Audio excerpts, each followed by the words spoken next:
Okay. Hi guys, I'm Gus And I'm Miss Corina. and we're going to be reviewing the Vibiemme Domobar Piccolo coffee machine. This little machine, Corina, it's a little beauty. It's has an E61 group head, which was originally designed, it's a commercial group head. It was originally designed in the late 50s. This machine is a fully commercially spec'd, scaled down version of a real, truly, really honest coffee machine. Well, I know nothing about coffee machines, Gus, so I'm really looking forward to you explaining how to use it and how to fix it and everything about it. Well, it's a great little machine and we'll go into some detail, and very shortly we'll pull the back off him and have a look at his innards and see why it is such a special little machine. Now, is a coffee machine male, is it, or female? Well, that's you interesting. said pull the back off him.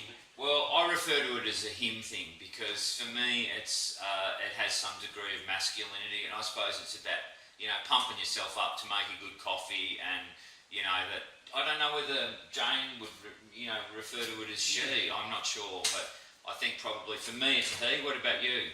I know nothing about coffee machines. Okay. So at the end of the interview, of the review, I'll let the viewers know Whether it's a he or a she, or what's going on with that. Yeah, fair enough. Well, just to go back over it again, this machine is just an absolute ripper. He's made to repair. You'd never see these on the hard rubbish, Okay. and there's a very good reason for that, because they last and last and last, and you buy one of these and you'll never need to buy another coffee machine. The only reason you'd buy another one is because you might want to upgrade, and part of the reason with this machine is, as we'll say later on in the video, it has a single boiler, and it takes time if you want to make milky coffees to switch the temperature of the water from the coffee shop making function to using the steam wand and making a milky coffee. Well, it's certainly a lovely looking machine, so let's get started. Alright, let's get on to it. Rightio. Well, Corina, we've whipped the back off it now and exposed its internal workings here. This is the smallest machine made by the company Vibiemme, as far as I'm aware, and as previously said, it's called a Piccolo. They're well known, Vibiemme, for their commercial machines, and they also do this range of domestic machines, which really are, if we just zoom in on this, made of pretty much the same specifications as a commercial machine. Like the kind of tools that you get out to operate on this, the kind of tools that you take the head off your car with, the head off your car motor. There's some serious gear in there. It's all brass and copper. Do you need specialised tools, Gus, or just? No, not particularly. Not particularly. I've had most of this machine apart over the years. I've been using this machine for a year and a bit now, and I just use my ordinary garden variety mechanical tools. Now, the parts on this machine's never going to end up on a scrap heap. Every bit on this machine is repairable, and every part that you need is reasonably priced. The parts range from, the dearest bit would be the pump, which is this little vibratory pump here. He would be about $56, $57 Australian retail to replace. And then the parts go down from there, and even that little pump can be broken apart and rebuilt as well. Now, can you buy these machines new, or is it just second hand? Yeah, no, you can buy these machines new. You'll notice on the front of this machine, there's a couple of variations. On the front of this machine, we have switches that actually light up themselves. One of the variations you can get is you can get the same machine with toggle switches with little LED or other lights instead of having them built into the switches. It's really the only variation on that machine. It's a single boiler machine, and the boiler is used to both heat the water for the group head and also to heat the water for the steam. And that's probably its greatest problem, really, because in order to make a milky coffee, you have to heat the boiler to a certain temperature, and then you have to, once you've poured your shots, you then wait for a period of time for the water to get hot enough to use the steam wand. And that's probably the greatest limitation of the machine. So if you're making a lot of coffees and you want to make a lot of milky coffees every day, ongoing, then this machine may be a little bit slow for you. But we'll make a coffee a bit later. So how many coffees can you make from that machine in one go? Well, it's got about a 700 ml boiler. So I reckon you can probably do about 3 to 4 small, probably 4 small shots to make four small coffees. Then with the steam and the steam wand set up, once the boiler comes up to temperature, you can probably steam enough milk to do 2 shots at a time. So because the steam is not particularly overly powerful, you don't want to put a massive jug under there and expect it to do it. It's not going to do it. So you're probably better doing 2 smaller jugs of milk in order to get your 2 shots away. But we'll have a play with it and get it to operating temperature and so on and so forth in a second. The other thing about it is this particular machine operates on it has water container here which sits on top of a spring-loaded thing, and you may hear that clicking noise. That's the switch saying I've got plenty of water and I'm right to go. So it's just going to it'll keep working. Once it lightens up, runs out of water, it powers everything down. That overriding switch powers everything down. This machine, as I keep banging on about it being a commercial kind of machine, you can actually plumb this machine into your household plumbing or whatever, and run a slightly different pump, which is a rotary pump, which is all available if you wanted to hard plumb it into your actual plumbing. But yeah, I find it pretty good with just the basket. And how much would you expect to pay for a second-hand machine? Well, like I don't know. They vary in condition and quality, or not quality, but they vary in condition. But I would think that a good machine, a reasonable machine, the new ones retail, I've seen them on special for $1,590 odd. I would have thought about half that is probably what you pay for one in good working order, perhaps with a bit of recent service history. Because the only thing that kills these machines is scale build up in the tank and scale build up in the lines, which is easily cleaned out with citric acid with a regular descale. Okay. Let's wang it back together again and pour a couple of shots out of it, and I'll show you how I operate this machine. As I say, I've been using this for about 12, just over 12 months, and yeah, I love it. But what I really like about this machine is the simplicity of it. It's like the Fergie tractor of coffee machines. Okay. It is just so well built. The electronic circuitry is so basic, so basic. It has a thermostat which drops into a cylinder which is inside the tank, so you can just slide him in. He's adjusted by a screw on the top there, and that gives you that controls the temperature of the water in the boiler when you're making the coffee. When you switch to steam, you basically override that sensor, and it has a thermal cutout switch on the top, which heats the water to I think it's around about 100 and a bit degrees, 120, 130 degrees or something before it starts cutting in and cutting out, and that's what does your steam. So it's really just a bypass switch on the front. Yeah, it's just so basic. Well, I'll just zoom around to the other side before you put the cover back on. Yeah. Just to see what's over here.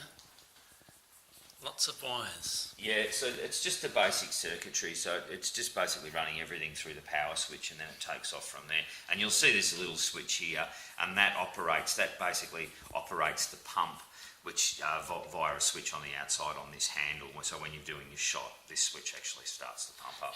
And what sort of things have gone wrong with this that you've fixed? The only thing that really has gone wrong with this particular machine, and I'm not sure, they're very hard to age because they're so old. Because I've been making them so long and they're so robust, they are extremely hard to age. So I've no idea how old this machine is, but I actually replaced, the only thing that I've had to do is replace the thermal cutout switch which sits on top of the tank, which is for the steam pressure. That's the only thing that I've had to do. Okay. If you come around here also, you can have a look. The pump itself, the idea of the pump operates at 10 or 11 bar of pressure, and here, this little adjustment here actually allows you to adjust the pump pressure, and you want about 9.5 bar of pressure at the group head when you're making a coffee, but the actual gauge will read higher than that because the pressure is lower at the head than what it is in the system. So yeah, it's fully adjustable in every way, and yeah, look, it's a lovely little machine. And as I say, the thing that I like about it is it's just so simple. So let's make a shot on it, and we'll see how we go. Sounds great. All right, no worries. So let's wind them back together again.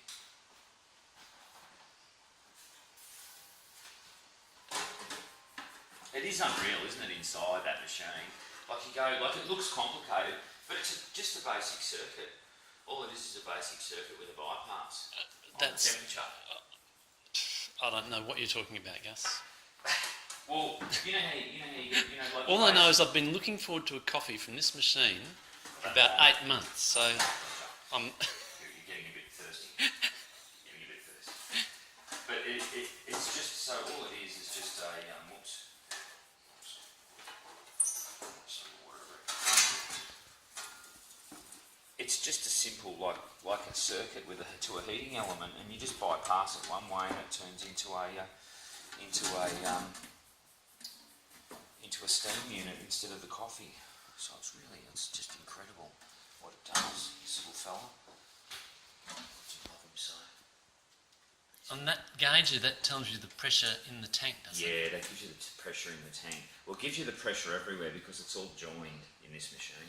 So the pressure in the tank is the same pressure as you'll be getting when you're making steam or through the boiler. And are there any tricks you've learnt while you've been operating this, like Yeah, that are specific to this machine? Yeah, there are a couple little tricks. Now, one thing that I will say, Corina, is I am by no means a barista. I don't do coffee art. I'm just a basic guy who, when I bought this machine, was looking for a video on it and I couldn't find one. So I thought, So when you make me a flat white, it's going to be completely flat. It might be no very little flat, swirly bits. It might be, then there's going to be nothing fancy about it. So just whacking back together again. So I'll leave. See, the idea is that I teach you. Clearly, you're more into the fancier stuff than what I am. Well, can you make different sorts of coffee with this machine? Yes, you can make any coffee you like. It's basically the shot. The thing is, it's all about the quality of the coffee shot. And this machine will produce as good a quality coffee shot as any commercial machine will produce. It's just limited by the steaming for the milk. That's its only limitation on this machine. So he's all back together again now. I'm going to just shift him up the bench a bit. I'll put his lid back on. Keep him happy. And the thing is also, with this machine too, you can see it's really heavy. I've got a little Breville machine over there. It weighs about 3 kilos. I'll just have a bit of a move. Yep. This thing weighs over 20 kilos. Wow. Like it's not a toy. It's not a toy. Are you sure? Absolutely. Yeah, it's not a toy. Okay. So he's ready to go now. So I'll show you the startup procedure on him. Okay. So if you want to come around here, the first thing you do is we'll switch him on. That gives him general power. It also, and you'll see the light comes on. Yep. That's the thermostat inside the boiler now starting to heat up. But before we go too far, we want to make sure in this one that the boiler is filled. So we start the pump, and you can see the gauge has gone right up the top. Yep. That It's in boiler the red. is full. Oh, okay. So the boiler's full, and now the water's heating up. Now the time is about 2:14. So that little red light means Yep. the water's heating. Yeah, that's right, and it'll go off once it reaches temperature. Okay. So what we'll do is we'll pause the video and we'll time how long it takes to do the water because it's going to take some time. Okay, I'll pause it now. Roger. Okay, right. So the machine's been on now for about 8 or 9 minutes. Which, if you're a coffee kind of freak, guru kind of person who gets right off on, technicality, is nowhere near long enough for this machine to ordinarily warm up. Because those kind of guys want everything to be at the same temperature. So even all the pipes inside here are at maximum operating temperature. It's certainly hot enough, I reckon, to make a coffee now. But I'll show you another way to really speed that process up. You probably even drop it down well below that 8 minutes. So what you do, in order to to get everything hot really quickly. The actual group head itself has, in this particular type, this E63. So what's the group head, Gus? This bit here is the group head. It's a series of 3 valves and this actual group head. And then Why is it called a group head? I don't know. Okay. Doesn't really look like a head, does it? Looks more like No. a hat Yeah. rather than a head. But yeah, anyway, that's what they call it. And it was made. They've been making these in various forms on commercial machines since I think about the late 1950s, and they haven't really changed them much at all. Just people have adapted them slightly for various things, manual operation, like with this lever, or you can get the ones that push button and give you a immediate dose of water through it. But just to go back a step, this is made of brass, it's very heavy material. It has a pipe that continually cycles hot water from the boiler through this to keep it at a very standard operating temperature, because you don't want to be pouring your coffee and having the coffee firing out, like the water coming through here and rapidly cooling this, and so you're getting a real bit of hot coffee coming through, and then you're just getting colder water coming through to make the coffee. It should be all at a standard operating temperature. So in order to cut down that, instead of waiting the 30 minutes that they want, you're in a rush, you want to go to work or whatever, you've got to get a coffee. You basically just put a jug underneath the head, run it, get water flowing through that. You can see there's water. You can see there's water flowing through there, and that water coming out of the boiler is now heating up this group head. So that's probably enough. And then what I'll do is I'm going to use this steam attachment to put some hot water through all the pipes connected to this. Now when I just want hot water, there's a button at the bottom that I use which just activates the pump and doesn't turn it into steam. So I activate the pump, and then I'll just turn the handle on, and I'll get a bit of hot water going through there. And this is just to heat everything up quickly? So basically all of the pipes now are getting exposed to that really hot water out of the boiler. So I'll turn him off, and you see now the lights come back on. Okay. Yep. So it's started to heat the boiler back up again. So what we'll do now is we'll just pour this water down the sink, or you can put it back into the basket, whatever you like. What we're going to do now is we're going to grind up some coffee to put through the machine. To grind up some coffee, put it into a portafilter handle. So we'll use one of these ones. Here's one that I've previously prepared. So I'm just going to grind up a bit of coffee. I haven't actually really. I'm not sure whether this is you can see there's another coffee machine in the background that I'm currently using. I'm not sure whether this is the correct amount of the grade of grind for the machine, but we'll just give it a go and see what happens. The grinder is another review in its own right. The grinder is very, very important because it controls the rate of flow along with the pressure of the pump that you put through. Because they put the water through to extract the oil out of the coffee. So what I'm after, this is an 18-gram basket, and I just know from previous experience that that's going to be about 18 grams of coffee. So I'm just going to tamp him down. So I just put him in there like that, give him a little tap. As I say, I'm no bloody expert at this, that's for sure. So I'll give him a good, nice, firm tap. Now this 18 grams of coffee, we're probably going to want to I'm going to pour it into a shot glass so you can just have a look at the quality of the coffee. I've no idea how this is going to turn out. Haven't pre-done this. The light's gone off. So what does that mean, pre-done? Well, I haven't pre-checked the grind or anything. Okay. I haven't had a trial run of it. So I'm just going to let a bit of water go through the group head, just because the water that's been sitting in there is highly likely to be too hot and burn the coffee. So he goes straight up in there, and we're going to pour the shot. 18 grams. The pour should take roughly 24-25 seconds, and it should produce around about 23-24 mils of liquid. So waiting. Hopefully it'll start coming out soon. So here he goes, and it's pouring pretty slowly, so I'll count that. We're at 52 now. The pour really is too slow. The grind's probably too fine. But he's starting to pour now. Just give him a few more seconds. And we'll know at the end of the day when I weigh in, we'll know roughly whether or not we've got out of it what we should have got out of it, which will be around about that 22, 23 grams of coffee. Okay, well that looks pretty good to me. That's about starting to blonde off. You'll see the liquid starting to get a bit blonder in colour, and in addition to becoming blonder in colour, it's also gets a bit watery.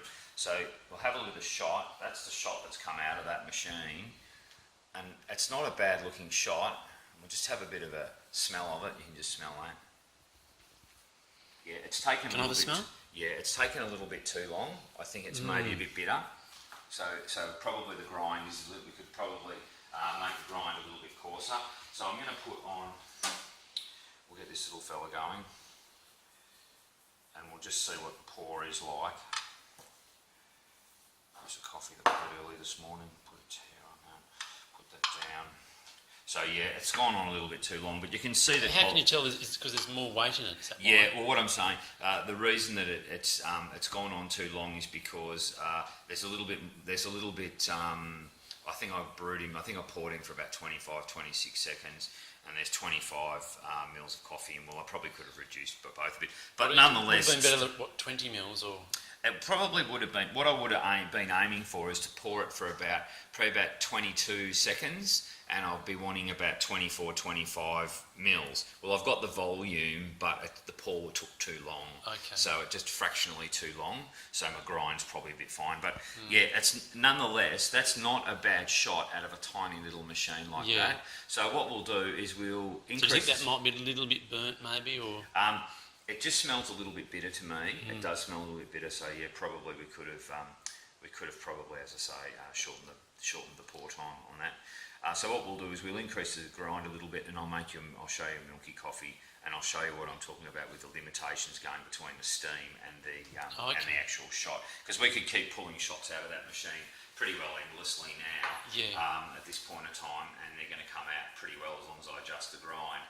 But if we want to go to a milk coffee, then we're going to be using a whole different ball game. So we'll make a milk coffee now. So if you just want to pause that, Corina will.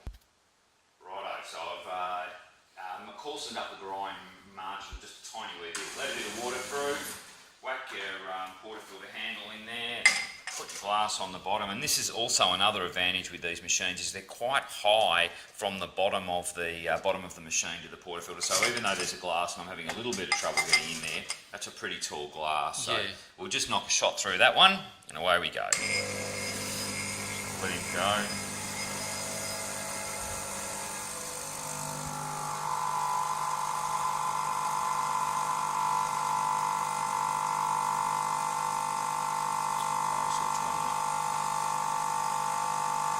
See, it's coming out nice and thick. It should be more like a rat's tail. So do you time it from when it starts pouring, do you? I do, yeah. I should really, I don't know whether that's right or not, I'm not sure. This is going to be a bit slow still. See that nice rat's taily looking thing coming out there? That's what you want. Now he should pour, you can see it's a little bit lighter in colour too. He's pouring a bit better.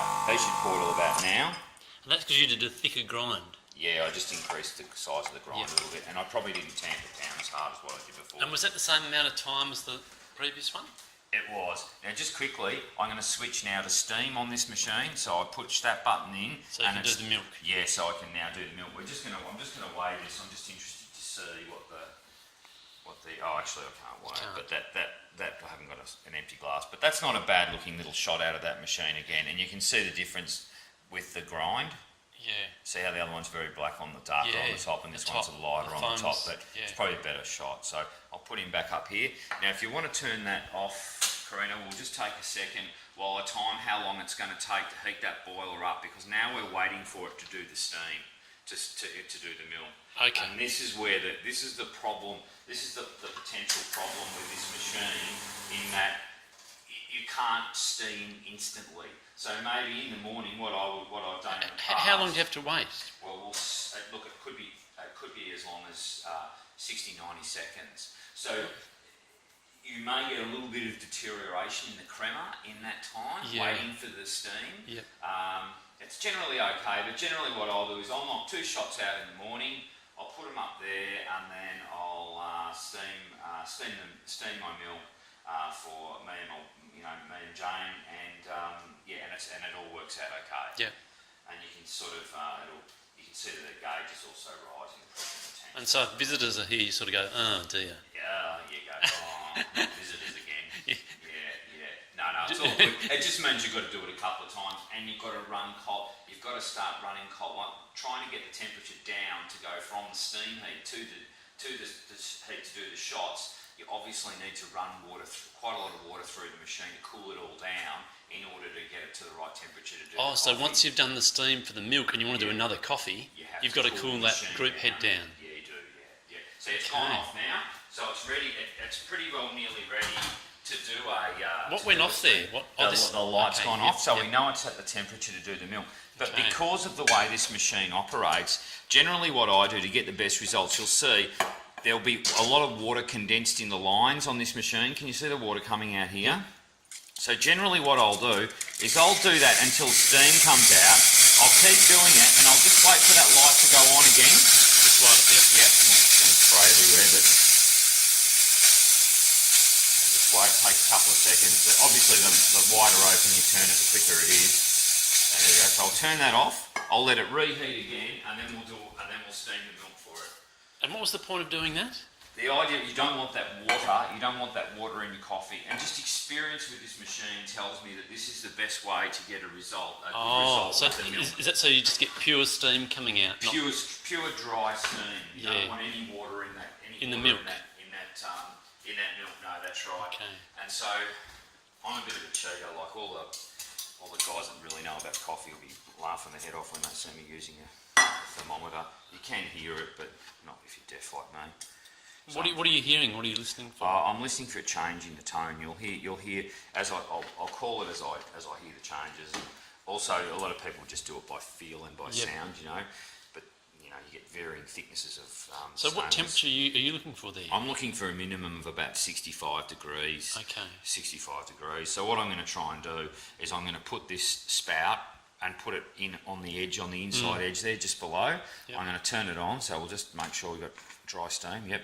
So I'm going to put it in there like that, and then I'm going to drop it down. So I'm going to turn it on, and you can see it's starting to spin in a vortex. Yep. And can you hear that nice? Some people describe it as like a kissing sound. Yep. And so now I've done that. I'm not going to drop that much more. And I'm just going to let that milk expand up a little bit and keep running that vortex. And sometimes it's trial and error with these things because each of these machines has different types of spouts on it, on the steam, or holes arrangements on the steam.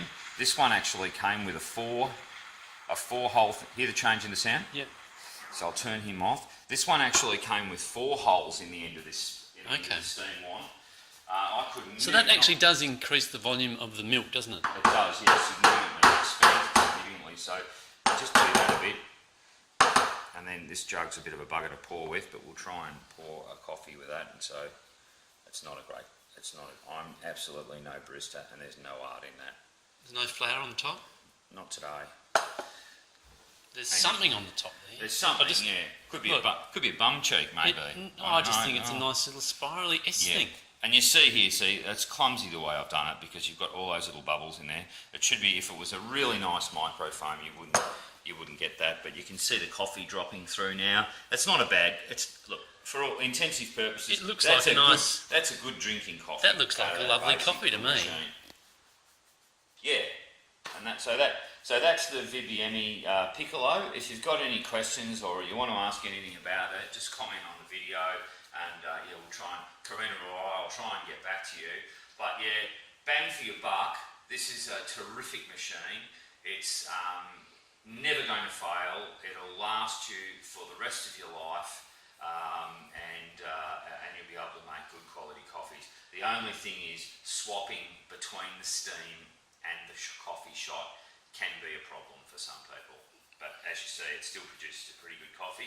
And then the last thing you do at the end of it, I turn the steam off and just refill that boiler. And you'll hear it, it's pumping water into the boiler now, being a manual operation. And then in a minute, you'll see the dial swing up when we know the boiler's full of water again. There we go, and it's full of water and it's ready to go. If we like to, we can either switch it back on to steam, or we can go through the same procedure with the bleed off and then make Okay, Corina, so that comes to the end of the review. I know I got cut off in the last little bit, but that's just the way it goes when you're operating with this high quality, telephone video business. Well, that was really interesting, Gus. I learned a lot today, and I also got a good coffee. That's fantastic, Corina. Well, I reckon, as I say, it's not a bad machine. It's certainly good bang for your buck. And we're going to also review the little Breville ES800, which is a domestic machine made by Breville, and we can do a bit of a comparison to the Vibiemme machine. And some people would like to go one way or other. So that sounds fantastic, Gus. All right, so thanks very much for watching. Corina and Gus, see you later. See ya.